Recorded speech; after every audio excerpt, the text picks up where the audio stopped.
Presque partout où je vais et où je suis censé prendre la parole à propos de ce que j'écris, je cite cette phrase de Novalis, l'un des fragments de son encyclopédie, encore appelé brouillon général, celui qui, dans la classification d'Ewald Wasmuth, porte le numéro 1393 et qui est souligné en bleu avec une étoile dans la marge du volume au papier désormais jauni qui m'accompagne depuis à peu près un demi-siècle. Cette phrase, la voici donc une fois encore. Nous vivons dans un roman colossal, en grand et en petit. Wir leben in einem kolossalen, im großen und kleinen Roman. Et ce que je voudrais, c'est la rendre entièrement explicite, cette phrase presque incroyablement écrite vers 1800, et l'appliquer à ce que j'ai tenté de rejoindre dans ce livre, dont le titre lui-même « Saisir », trouvé tardivement, indique assez l'aspect de tentative. De tentative, d'essai, d'approche, il ne sera question que de cela, qu'il s'agisse d'ailleurs de ce livre ou de tout autre, ou j'y viendrai peut-être, en fait je n'y viendrai pas beaucoup, de ce projet d'un livre qui raconterait de l'intérieur la tentative elle-même. Mais j'en reviens, et nous n'en partirons en fait à aucun moment, à la phrase de Novalis, « Sésame », que j'ai souvent détournée de son sens initial pour expliquer, puisqu'on me le demandait, pourquoi je n'écrivais pas de roman. La réponse étant simple et toujours la même, mais un peu commode sans doute. À quoi bon en écrire quand il y a du roman partout? Ou plutôt, puisqu'à chaque instant, dès qu'on lève la tête, si l'on y est attentif, un roman commence. Ces commencements de romans, mon idée, c'est de les laisser éclore, de les laisser partir. Exactement comme éclatent une à une les bulles des visions fugitives qui naissent sur le côté d'un train qui file, voire d'une voiture qui entre ou, encore mieux, qui sort d'une ville ou d'un village. Alors, on imagine sans peine, par une lueur qu'on aperçoit sous les combles d'une maison pas même étrange, ou par le fait d'une porte laissée entr'ouverte, ou par tout autre détail, y compris le geste d'un homme ou d'une femme happé par la vitesse, alors on imagine, sans peine, le début d'un récit. Fragment infime du roman colossal, et l'on a, j'ai l'impression que cela suffit. Du moins à spécifier le petit du en petit de Novalis. La forme en grand restant quant à elle latente ou confondue à la totalité de ce qui arrive ou peut arriver.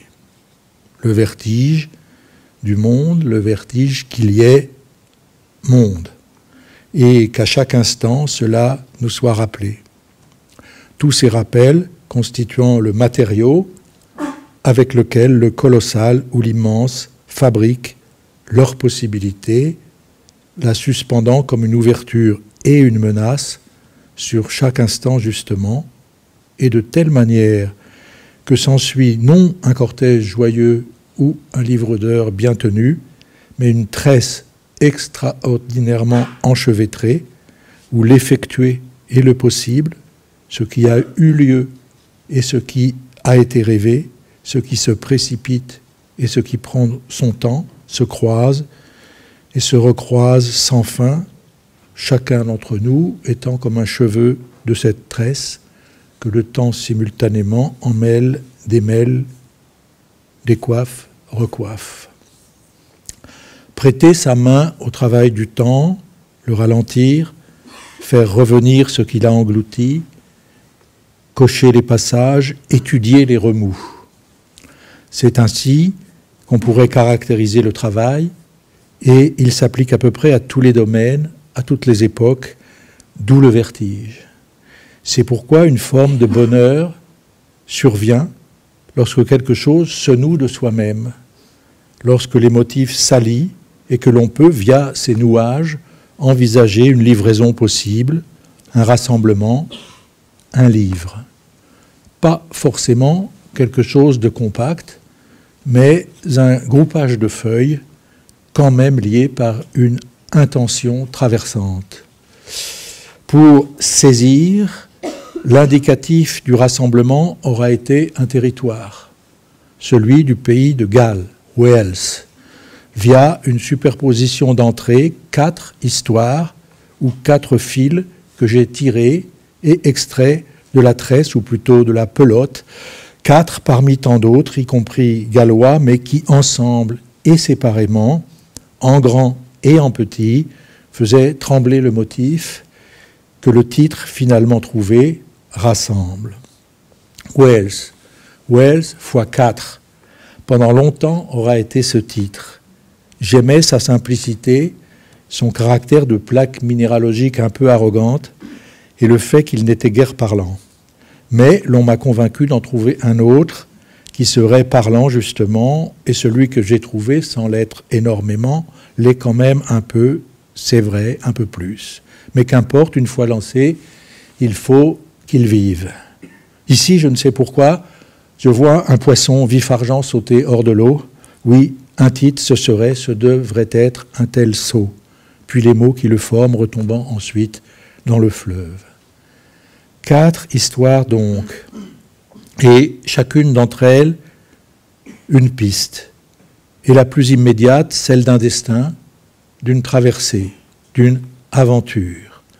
Quelqu'un passe, quelqu'un est passé, a été sans le savoir, sans le vouloir, à un moment au moins, le passant absolu. Un individu donc, et pour qualifier cela, cette élection de l'un, surtout sans majuscule, de l'un au sein du nombreux, c'est une autre formule de Novalis qui me vient, et j'ai beau les répéter sans fin, ces phrases, ces formules, elles m'épatent toujours. La voici celle-ci, avec son ton républicain, directement importé d'un rêve qui fut fait à ce moment-là en France. La liberté est une matière dont les individus sont les phénomènes singuliers. On pourrait partir avec cela très loin. Là aussi, il s'agit d'un commencement. Cette phrase avance comme une jetée, elle est sans appui et c'est sa force. La liberté comme matière, mais c'est justement cela qu'à travers des vies, j'ai voulu saisir. Il y a 4 noms, 4 histoires entraînées par ces noms, j'y viens. La première est plus ancienne, est celle du peintre Thomas Jones, qui vécut au XVIIIe siècle, et elle tourne autour de son invention, à Naples, d'un nouveau regard de la peinture sur le monde. Elle tourne aussi autour du pays de Galles même, autour du domaine de Penserig, dans le comté du Radnorshire, où il naquit et mourut. La deuxième piste, sur laquelle ici je porterai davantage l'accent, est celle de Dylan Thomas, et elle tourne autour de Under Milkwood, qu'il définissait comme une pièce pour voix, a play for voices. Les points qu'elle touche sont avant tout Swansea, ville natale du poète, et le petit port de Lone, sur l'estuaire de la Taff, mais aussi New York. La troisième est celle que Sebald raconte autour d'un personnage qu'il a inventé et qui s'appelle Jacques Austerlitz. Ses points d'ancrage sont les environs de la petite ville de Bala et la station balnéaire de Barmouth, mais aussi Londres, Paris et Prague. La quatrième et dernière vient d'un séjour que Robert Frank fit au pays de Galles et durant lequel il photographia la journée de Ben James, un mineur de fond qui travaillait dans la partie la plus occidentale des vallées, dans un village nommé Cairo, un peu au nord de la ville de Maesteg. Par conséquent, la peinture, la poésie, la littérature et la photo, mais surtout l'idée que par-delà les différences d'époque, de cadre et de forme d'art, le fait de réunir ces aventures avait un sens. Celui-là même que la forme infinitive du verbe saisir cherchait à attraper. Car ce qu'ils ont voulu, ces 4 personnages du même roman colossal, alors qu'ils y apparaissent à des moments différents et dans des chapitres qui n'ont pas forcément à voir les uns avec les autres, ce qu'ils ont voulu, c'est une seule et même chose. ainsi que j'ai tenté de l'expliquer dans l'avant-propos du livre qu'il me faut donc citer. Là, je lis un extrait du livre, c'est la seule fois pour ce soir. Ni l'homme qui photographie les visages noircis des mineurs en 1953, ni le jeune peintre qui, entre deux séances d'atelier, cherche dans l'Angleterre de la fin du XVIIIe siècle la vérité du paysage qui l'entoure, ni le jeune poète prodige, enfant choyé du pays, voué bientôt à sa propre destruction, ni l'exilé allemand retraçant la vie mi-réelle, mi-imaginée d'un jeune juif de Prague échoué chez un pasteur du côté de Bala, ne sont dans la même aventure intellectuelle ou dans la même frange d'espace-temps. Mais ce que chacun d'entre eux aura tenté de faire peut être ramené à une même volonté obstinée de saisie, à un même désir de ne pas laisser l'effacement emporter avec lui les raisons de vivre. Peut-être pourrait-on dire cela de toute entreprise cherchant ou ayant cherché à transformer le percept en expérience, mais il me semble que ce que fixe Dylan Thomas quand il dit dans une lettre qu'il souhaite pouvoir décrire ce qu'il regarde, en l'occurrence un rivage marin avec ses lieux et ses lieux de boue et de sable gris qui s'étendent devant lui et à qui il voudrait rendre justice, et qu'il ajoute qu'il n'y parvient pas du tout, se montrant, je cite, incapable de faire vivre ces choses, alors même que ce qu'il voit déployer sous ses yeux, c'est la conviction d'existence et de vie de chaque force incarnée composant la vision, paysage ou, dit-il, chaque muscle des ramasseuses de coques est aussi grand qu'une colline.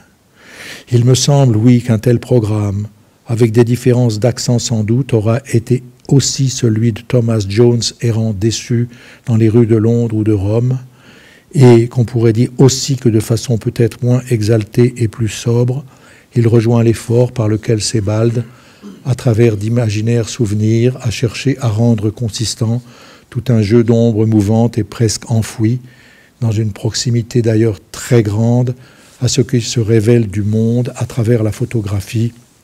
Et c'est ici le visage du mineur Ben James, tout frotté de ténèbres luisantes sur les photos de Robert Frank, qui surgit et ponctue. C'est la fin de la citation du livre. Cette volonté obstinée de saisie, je l'associe aussi à ce que dans son propre commentaire de Travail et fatigue, Cesare Pavese identifie comme un bisogno di concretezza, expression qu'on ne peut pas traduire en français par besoin de concret, qui reste trop sommaire, trop plat, et ne parvient pas à donner la nuance de rage ou l'écho de quelques fruits mordus à pleines dents qui vient avec concretezza. Je peux dire d'ailleurs que cette leçon de choses de Pavese, davantage que celle beaucoup plus tardive pour moi de Ponge, a contrebalancé la glissade idéalisante sur laquelle je n'avais aucun mal à planer dans mes années de jeunesse et sur laquelle il m'arrive, je m'en rends tout de même compte, de planer encore. Mais il s'agit d'autant moins d'un combat entre un versant qui irait vers l'Allemagne et un autre vers l'Italie que ce qui me frappe le plus, il s'agit d'autant moins d'un versant qui irait vers l'Allemagne et un autre vers l'Italie que ce qui me frappe le plus avec cette concretezza, même si elles avancent chez Pavese de façon plutôt douce, comme si elles suivaient d'abord les pas d'une femme marchande en Turin, c'est sa proximité avec la rage qui s'entend dans la poésie de Dylan Thomas. Et nommément, par exemple, lorsqu'il emploie lui-même ce mot dans le poème aujourd'hui célèbre, dont par bonheur l'enregistrement, selon sa propre voix, nous reste, et que l'on peut donc entendre et entendre encore, en nous précipitant à l'intérieur de l'intelligence sonore qu'il avait de l'anglais. C'est comme si sa phrase marchait en avançant sous une voûte formée par la langue et qu'elle s'y entendait résonner.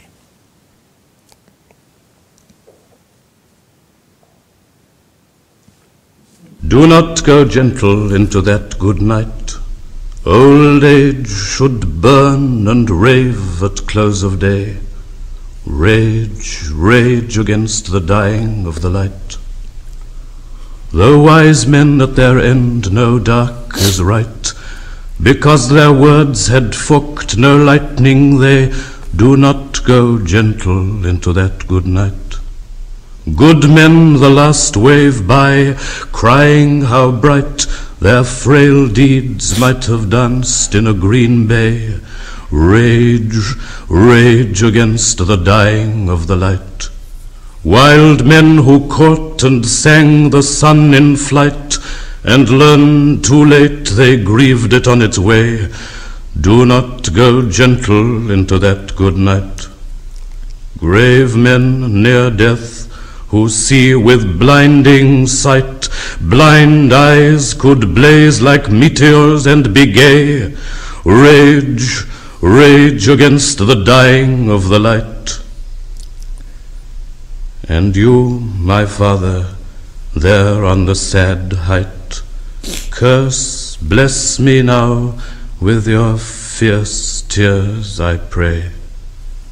Do not go gentle into that good night. Rage, rage against the dying of the light. Ceux qui ont vu Interstellar, le film de Christopher Nolan, s'en souviennent sans doute. Le refrain du poème, le refrain de ce poème, Rage, rage against the dying of the light. Ce refrain, il venait en voix off sur les bords du trou noir où s'enfonçait l'astronef. Et cet écho lancé dans l'infini, comme une note exacte et tremblée à la fois, cet écho condensait devant l'idée presque rendue palpable d'un vide sidérant, l'immensité ténue de ce qui peut venir avec une voix, avec le grain d'une voix. Soit cette vibration en eux, d'une inquiétude sans réponse, juste un point, puis une courbe, une onde qui se propage et que le vide engouffre. Under Milkwood, la pièce pour voix, n'étant rien d'autre, elle aussi, qu'une sorte de nocturne. Toute une ville, la petite ville de Yargoub, composée imaginaire de plusieurs ports gallois, dont celui de Lorne, où Dylan Thomas eut un temps sa maison, la Boat House, la maison de l'estuaire, posée toute blanche au-dessus des eaux grises qui s'en vont vers la mer selon une courbe désirante. La ville de Yargoub donc saisie au moment où elle dort, c'est-à-dire quand s'éveillent l'une après l'autre les voix de ceux qui y vivent ou y vécurent. Polyphonie somnambule qui se répand dans l'espace à mesure qu'un homme y marche, homme sans nom, qui est le récepteur ou l'éveilleur de cette nuit semblable au fond à toutes les autres. Chaque voix faisant suite à la sienne, dite simplement première voix, first voice, voix qui était dans la version de la BBC de 1953, soit l'année même de la mort de Dylan Thomas, voix qui était celle de Richard Burton. Et ce qu'il faut se représenter, c'est que nous sommes dans ces années d'après-guerre, dans l'exactitude à soi-même de l'âge radiophonique. À la campagne et dans toutes les villes et les banlieues du monde, la radio est le médium, et il résonne dans la nuit comme un crachotement céleste. On se souvient des bruits étranges qu'on entendait alors en changeant de longueur d'onde, tandis qu'un œil vert se modifiait à vue, et des noms des stations ricochant dans la nuit. Un passage de Joseph Brodsky explique merveilleusement bien cela, ce pouvoir de la radio, du médium radio, dans ces années-là. Lui, bien sûr, c'est vers la Russie, alors URSS, et auprès d'une antenne clandestine bricolée au plafond de sa chambre, que se portent ses souvenirs. Celui, notamment, nuitamment, de sa découverte du jazz. Voilà comment il décrit l'appareil. Par 6 trous symétriquement disposés sur l'arrière, dans le rougeoiement atténué et le scintillement des lampes, dans le dédale des contacts, des résistances et des cathodes, aussi incompréhensibles que les langues qu'il générait, je croyais voir l'Europe. À l'intérieur, on aurait dit une ville la nuit, avec des néons partout. Cette ville, c'est la ville générique, où les garçons marchaient de l'autre côté du rideau de fer, dans les villes d'Occident.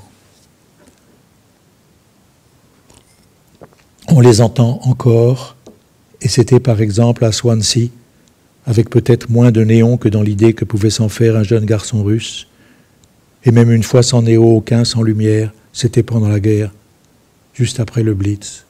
Swansea avait été dévasté par les bombes, il neigeait, il tombait des confettis sibériens, dit Dylan Thomas, et Dylan Thomas, en marchant dans la rue principale, égrenait les noms des boutiques anéanties. Jeune gars descendu des hauteurs de la ville, il les connaissait toutes, tous, les rues, les boutiques, les pubs, les cafés.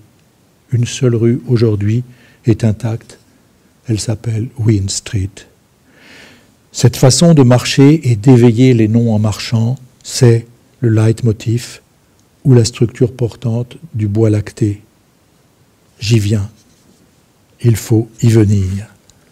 Donc la voix de Richard Burton, acteur fameux sans doute, oui, mais aussi fils cadet d'une famille de mineurs de Pontrydyffin, village tapi sous un viaduc au fond d'une vallée et où l'unique pub, le Miner's Arm, est aujourd'hui fermé. To begin at the beginning. It is spring, moonless night in the small town, starless and Bible black. The cobbled streets silent and the hunched quarters and rabbits wood limping invisible down to the slow black,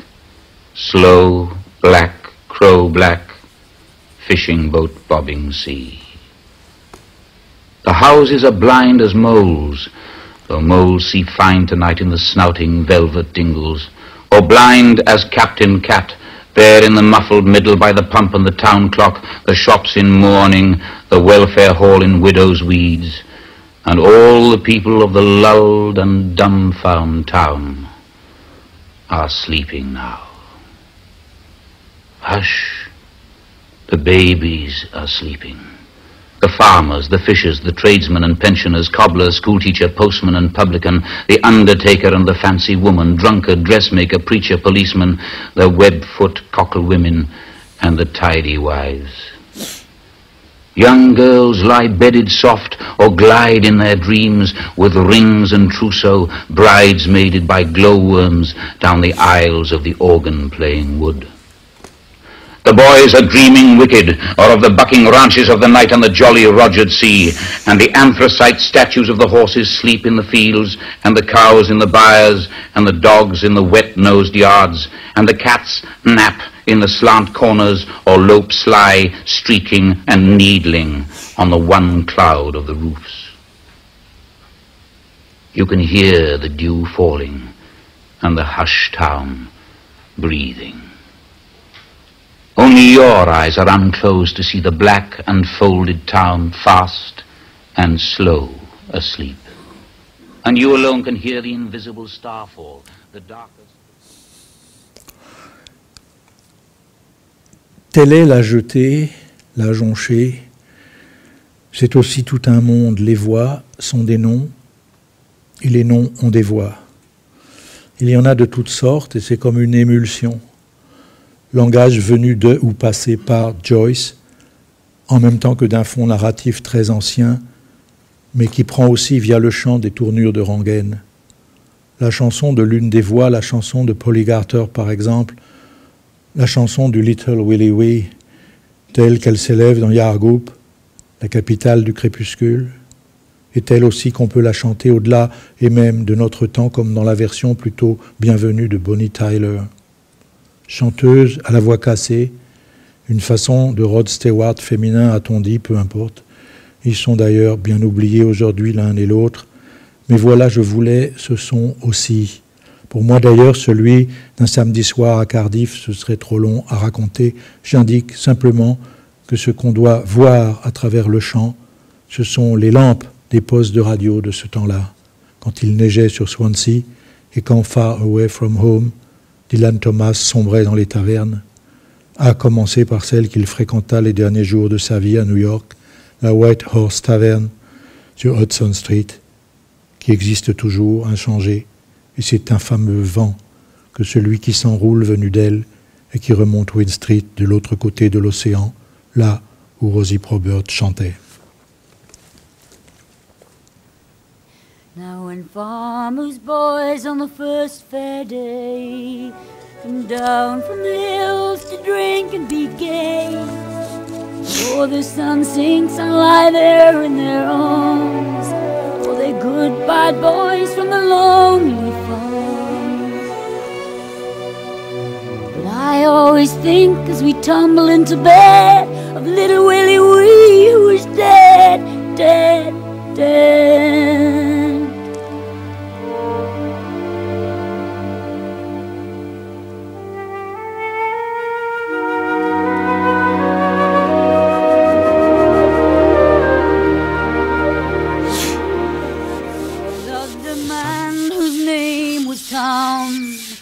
Strong as a bear and 2 yards long.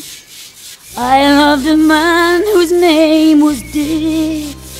He was big as a barrel and 3 feet thick. And I loved a man whose name... Et maintenant, si on veut, les lampes s'éteignent. Le roman colossal continue, il remonte les vallées. Il rôde dans les maisons des mineurs, dans les halles désertées, et le refrain du Bois lacté, celui qui disait « Time passes, listen, time passes ». Ce refrain, il s'entend, on l'entend partout. C'est le chant des vallées, le chant des landes qui entourent les vallées. La veine de charbon vivante qui passe sous le pays est toujours là, et elle chante elle aussi en sourdine, ayant retenu l'écho d'un chant sidéral. La Voie lactée dans les reflets du charbon et toute la suie sur le visage de Ben James, le mineur photographié par Robert Frank, pour ainsi dire en même temps que l'on enregistrait dans les studios de la BBC les voix de la Play for Voices. Là, il y a cette photo où l'on voit Ben James, de retour de la mine, boire à la maison une tasse de thé. La tasse de porcelaine étant aussi blanche que son visage est noir. Ce qui est saisi là, je le sais, on le voit. C'est un absolu de ce que la photographie peut faire, sait faire. Et c'est aussi un absolu de ce qui peut arriver à la lumière quand elle s'écarte entre le noir le plus extrême, celui de l'intérieur de la nuit, celui du fond de la mine où le jour ne pénètre pas, et celui de la blancheur immaculée d'une simple tasse. L'action de boire et la lente coulée du breuvage qu'on imagine chaud dans la gorge avide de Ben James, faisant elle aussi partie de ce qui n'est pas un spectacle, mais une prise, saisie dans l'intimité d'un moment petit, très petit, lancé dans l'immensité du monde sous la Voie lactée, près du Bois lacté. Étroite est la route qui, à partir de Port Talbot et de ses aciéries, remonte vers Maesteg et Cairo, là où vivait Ben James, tout à fait à l'ouest des vallées qui remontent vers le nord, c'est-à-dire vers les Brecon Beacons, qui sont de lourdes collines avec des épaisseurs de brume et de fougères, des routes humides, des chemins qui semblent perdus. Au-delà, plus au nord encore, commence le Radnorshire, la plus faible densité, dit-on, de tous les comtés du Royaume-Uni, et qui est le pays natal de Thomas Jones, que par conséquent je devais aller voir. C'est là aussi qu'il est revenu vivre et mourir après son séjour italien. C'est un pays étrange et vide, où toujours quelque chose a l'air de manquer. Non seulement le soleil, mais aussi de légères estafettes de bonheur qui semblent avoir été éconduites. On est là dans ce genre de terre où le ciel semble trop proche et comme descendu d'un cran. Les eaux coulent, les nuages passent, il y a de petites maisons et des salons de thé, et même à Landridon Wells, un genre d'établissement thermal. Mais comment ne pas penser que revenu là, dans ces grisailles, ayant cessé de peindre et n'y croyant plus, Thomas Jones n'ait pas pensé avec nostalgie à cette terrasse de Naples où, sans même le vouloir ou le savoir, il avait inventé une autre manière de peindre et de regarder, celle qui ne s'imposerait que lentement et beaucoup plus tard, au-delà de Corot ou de Manet, mais qui, un beau jour de l'an 1782, s'imposa à lui et lui dicta, sans qu'on sache trop comment, une petite série d'huiles sur papier. Très petit format, feuilles quasi volantes, sur lesquelles il fixa l'instantané de la lumière, lorsqu'en plein midi, elle se réverbère sur les toits ou contre un mur. Or, c'est l'histoire de ce mur, l'histoire de ces huiles sur papier qui m'a attiré, non seulement vers les lieux où elles furent peintes, mais aussi sur ceux où elles furent conservées et de quelle manière, à l'abri des regards pendant le siècle et demi qu'elles passèrent enfermées dans une malle où les filles de Thomas Jones, ne sachant trop qu'en faire, les avaient placées. De telle sorte qu'avec ces œuvres si longtemps captives, on est devant une histoire secrète. Leur cheminement, l'encheminement par lequel elles finissent par venir jusqu'à nous via très peu de relais, dont celui si important de Lawrence Gowing, auteur, soit dit en passant car ce n'est pas rien, du meilleur livre jamais écrit sur Cézanne, Cézanne, la logique des sensations organisées, tel est son titre, mais auteur aussi du premier essai écrit sur Jones, l'originalité de Thomas Jones, qui est aujourd'hui traduit d'ailleurs en français, car je ne suis plus le seul à m'intéresser de près à cet homme étrange et décalé que fut Thomas Jones. Mais seul, je peux dire que je l'ai été en visitant son pays lors de mon premier voyage. C'était comme si tout se resserrait autour de moi et comme si ce pays que j'avais si violemment désiré voir devenait une sorte de cul-de-sac.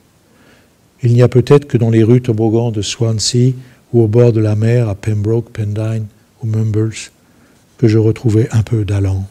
La gaieté, ce fut pour plus tard et pour une autre fois, et d'ailleurs accompagnée.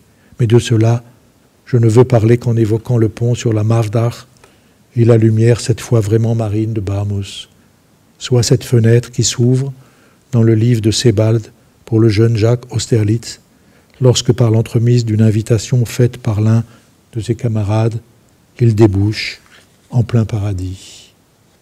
Une maison, Andromeda Lodge, un port, Barmouth, et la famille de son camarade, la famille Fitzpatrick, en étaient les intercesseurs, à commencer par Adela, la mère de son camarade avec laquelle il jouera au badminton dans une salle de bal désaffectée dont les murs, le soir, au dernier rayon du soleil, rasant, ainsi qu'il l'écrit, se transformaient en écran où se projetaient les ombres mouvantes d'une grande aubépine. Tout le livre, vous l'avez lu, et vous vous en souvenez, tout le livre, si sombre par ailleurs, s'imprégnant de cette lueur de caméra grise et dorée, lointaine. Il ne fut question pour moi, l'ayant lu et relu, que d'aller voir sur place. Andromeda Lodge, sans doute, est une villa inventée ou composite, comme est composite lui-même le personnage d'Austerlitz, en qui sont réunis plusieurs destins liés au Kinderprogramm, par lequel 10 000 enfants juifs furent tirés hors d'Europe juste avant la guerre et conduits en Angleterre. Mais le formidable système de piège à réalité qu'est la fiction selon Sebald aura réussi à faire qu'en voyant les eaux de la rivière Mavdach se précipiter à toute vitesse vers la mer sous les planches du pont qui embarre horizontalement l'estuaire, on en vienne à se projeter dans un nouveau chapitre de son livre et à en poursuivre en quelque façon l'enquête. À travers tout cela, ici, entremêlé et donné dans le plus grand désordre, j'ai voulu qu'en effet, il y ait des liens, et que des nœuds se forment, et qu'entre le cabanon proche de la Boat House, où Dylan Thomas écrivait, et Andromeda Lodge, il y ait des chemins, et qu'on puisse les emprunter, et qu'ils passent aussi par les vallées de la vie éteinte, que ce soit au pays des mineurs, ou autour de la ferme de Thomas Jones, et qu'entre tout cela, il puisse y avoir aussi des échappées, des échos, des retours, des appels, et qu'un poème encore à venir, par-delà le livre écrit, se propose au lecteur comme une sorte de programme, et qu'en grand et en petit, il y ait des fleuves et des filets d'eau, l'idée d'un ruissellement qui serait le pur décalque de ce qui est venu puis est reparti. Le temps, le fil du temps tel qu'il est tiré et tel que nous le sentons passer dans nos mains, puisque du début à la fin, nous ne tenons que par lui. Voilà. Merci.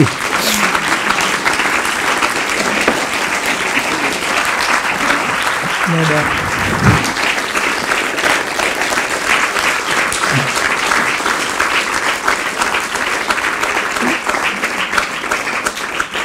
Je regardais ma montre moderne là, parce que c'est plus pratique que de faire comme ça. Enfin bon, c'est tout à fait aussi désagréable, mais c'est parce que normalement on a un peu plus de temps et que j'avais pas, j'ai senti que je devais pas répéter ça donc tellement, donc c'est plus juste pour moi d'avoir pas le découvrir parce que je l'ai écrit il y a quelques jours, mais quand même de pas le préparer trop quoi. C'était plus juste de lire comme ça. Donc je ne savais pas exactement combien de temps ça durait, donc excusez-moi ce geste. Pour remplir le temps qui m'est imparti, je vais vous lire juste le poème qui ouvre la partie d'Ilan Thomas.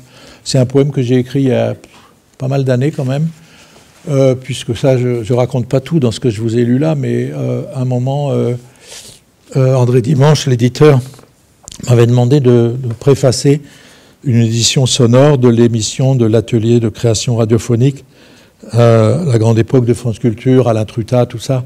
Ça doit dire quelque chose à des gens qui ont connu ça. Et il y avait une très belle version française, avec la très bonne traduction d'ailleurs. Mais bon, évidemment, ça peut pas avoir la pulpe comme ça de l'anglais tel qu'on a entendu dans le bref extrait où on entend Richard Burton. Mais c'était très bien. Et puis bon, j'avais travaillé à ça, et puis le projet avait capoté, parce que j'avais pris trop de temps, parce qu'en même temps, on n'avait pas trouvé les... Voilà. Enfin bon, mais ça m'avait rebranché, si on peut dire, sur Dylan Thomas, que j'avais rencontré un peu avant par la lecture, nettement avant par la lecture, et avec qui j'avais pris une sorte de... que j'avais pris en affection, comme homme, en fréquentant le même bar que lui, à New York, qui est un endroit tout à fait formidable et complètement normal. C'est pas du tout un endroit patrimonialisé. Voilà, et donc j'avais écrit un jour un texte comme ça, un poème, et que j'ai remis là comme point de départ de la partie d'Ilan Thomas du livre. Je relis au bois lacté, la fleur qui tenait dans ta main permute. Nous avons sous le boisseau bien des choses encore, qu'elle dit. Cette femme sur son perron, au-dessus, naturellement, de la mer là-bas, la mer houleuse, aux franges du charbon. Les villages descendaient, puis se turent. Le blanc des yeux des mineurs dans les photos de Robert Frank, c'était presque la même époque. L'homme au corps enfoui dans le lierre, dans le cimetière de Lorne. J'ai fait le pèlerinage du White Horse sur Hudson Street. Un fameux vent, oui, sifflait les lanières de fumée blanche, et s'enroulant la gnôle anglaise, nous traversions les âges. Ainsi que tu le vois, les morts s'éveillent et se recouchent. Fruit de la ruelle, une brise de mer montée en boucle aux oreilles de la cycliste, sa robe éclaboussée de soleil pour les jardins de groseilliers. Les petits murs de coquilles, je les vois, et elle se penche, une blondeur fauve et mouillée venue de Joyce, le temps que ça rissole. Il se pourrait bien que nous aussi nous soyons morts. La neige, ayant traversé les flots, est venue jusque dans Cumdonkin Drive, tout enfouie sous sa voix. Et puis, pour terminer, donc, je vais lire un passage aussi de la partie d'Ilan Thomas, où je parle des langues. Parce que c'est un peu le sujet, au fond, de ce que je vous ai lu. Voilà. L'œuvre de Dylan Thomas, qui semble elle-même écrite en anglais, à partir d'une langue imaginaire, apporte un tour supplémentaire. Tout ici devient terriblement noué, et pour essayer de desserrer ce nœud fermant et formant le sens, il faudrait pouvoir disposer d'outils subtils et démoniaques, capables de saisir le sens à sa naissance et aussi dès sa destruction. Je construis une tour et je la démolis, disait Thomas. Des outils qu'en tout cas la formule, à mon sens, bien malheureuse de Mallarmé sur les langues, dont il dit qu'elles sont imparfaites en cela que plusieurs, ne pourra pas nous aider à trouver, tout le mystère résidant justement dans la capacité qu'a chaque langue à tout épuiser du sens en elle-même. Ce que ruine justement un poète comme Dylan Thomas, c'est l'idée d'une langue parfaite ou unique, et ce qu'il nous présente, c'est l'insondable du langage, sondé par la langue même, telle qu'on peut la nouer et la dénouer sans fin. Parfaite, une langue n'a sans doute pas à l'être. Perfectible, elle l'est forcément, et l'outil de la perfectibilité, c'est le poème entier de tous ses usages, de tous ses usages. L'une des plus grandes forces de Dylan Thomas aura été d'avoir compris cette dissémination par laquelle le poème d'une langue se propage hors de ses usages et tournures littéraires consentis, en incluant ceux-ci dans les flux enchevêtrés de tous les énoncés possibles, celui du boutiquier comme celui du discours intérieur, celui de la presse comme celui des récits légendaires. Une langue résulte du conte total en formation de tous les énoncés qui la forment et la tiennent vivante, et tous ces énoncés, quand bien même ils seraient simples et ne désigneraient que le pur moment d'un échange quotidien, sont des souvenirs. La langue se souvient de toutes les phrases qu'elle a dites, de tous les mots qui sont venus la rendre vive et la parer. Chaque mot, quand on l'utilise, est la surface d'apparition d'un sens qui s'est constitué peu à peu au cours de siècles et de siècles de formation. La communauté parlante, celle des locuteurs de cette langue en formation, se raconte et raconte son histoire par ces mots qui lui sont venus, non de nulle part ou d'un dieu ou d'un verbe initial, mais de son frottement avec la vie qui l'entourait. Et c'est pourquoi il y a dans chaque mot d'une langue, quelle qu'elle soit, un énorme et insondable dépôt de savoir. La langue est l'entrepôt de ce savoir. Non pas un thésaurus, mais une sorte de service de pièces détachées, ouvert à tout vent, et c'est comme tel, en tant que fréquentée, visitable, parfois imprécise, souvent exacte, qu'elle est le bien commun de tous ceux qui la parlent. Mais même si aucun mot de passe, aucun shibboleth n'est exigé à son entrée, il reste que chaque mot, du fait de l'histoire de sa formation empilée sous son apparence, est une énigme, puisqu'aucun lien logique ou sensible ne rattache cette apparence au sens qu'elle propage. C'est l'arbitraire du signe contre lequel butent les enfants qui apprennent la langue, ennuyant leurs parents de questions insolubles. Pourquoi le râteau s'appelle râteau? Le popla, peuplier, popla, la noche, et ainsi de suite, sans fin. Mais c'est aussi la source où chaque langue puise ce qu'elle a de plus propre et qui la rend en partie intraduisible. Toujours, quand bien même la signification du vocable serait facilement transmissible en passant d'une langue à une autre, par exemple crayon pour pencil, nuage pour cloud, quelque chose est laissé en arrière comme un noyau de nuit, attaché à la matière de la langue, et ce qui vaut ici pour pratiquement chaque vocable est augmenté parfois dans des proportions désespérantes pour le traducteur, dès lors qu'apparaissent une séquence, une articulation, un phrasé, lesquels ne sont jamais quelconques, mais toujours performés par une volonté de sens que la littérature et la poésie, surtout, rendent énorme. Je lis encore un petit peu. J'ai été frappé, par exemple, pour ne pas quitter le domaine anglais et pouvoir sans tarder retrouver Dylan Thomas, par le caractère exemplairement intraduisible d'un célèbre vers de Keats, « Had a dove, but the sweet dove died ». De quelque manière qu'on le traduise, ce vers en effet devient mièvre, que ce soit avec la douce colombe du français, la süße Taube de l'allemand ou la dolce colomba ou palomba de l'italien. Mais dans sa résonance originaire, et surtout si on le lit mentalement en entendant la langue anglaise ou bien sûr à voix haute, voici qu'il quitte aussitôt le champ plutôt contraint de l'allégorie sentimentale pour aller indiquer une diction qui serait celle du blues, et l'on se prend même à rêver que Johnny Lee Hooker ou B.B. King aient entonné cela. Des exemples inverses allant du français ou d'une autre langue, etc., etc. Voilà, après je continue évidemment pendant longtemps. Ben voilà, je vous remercie.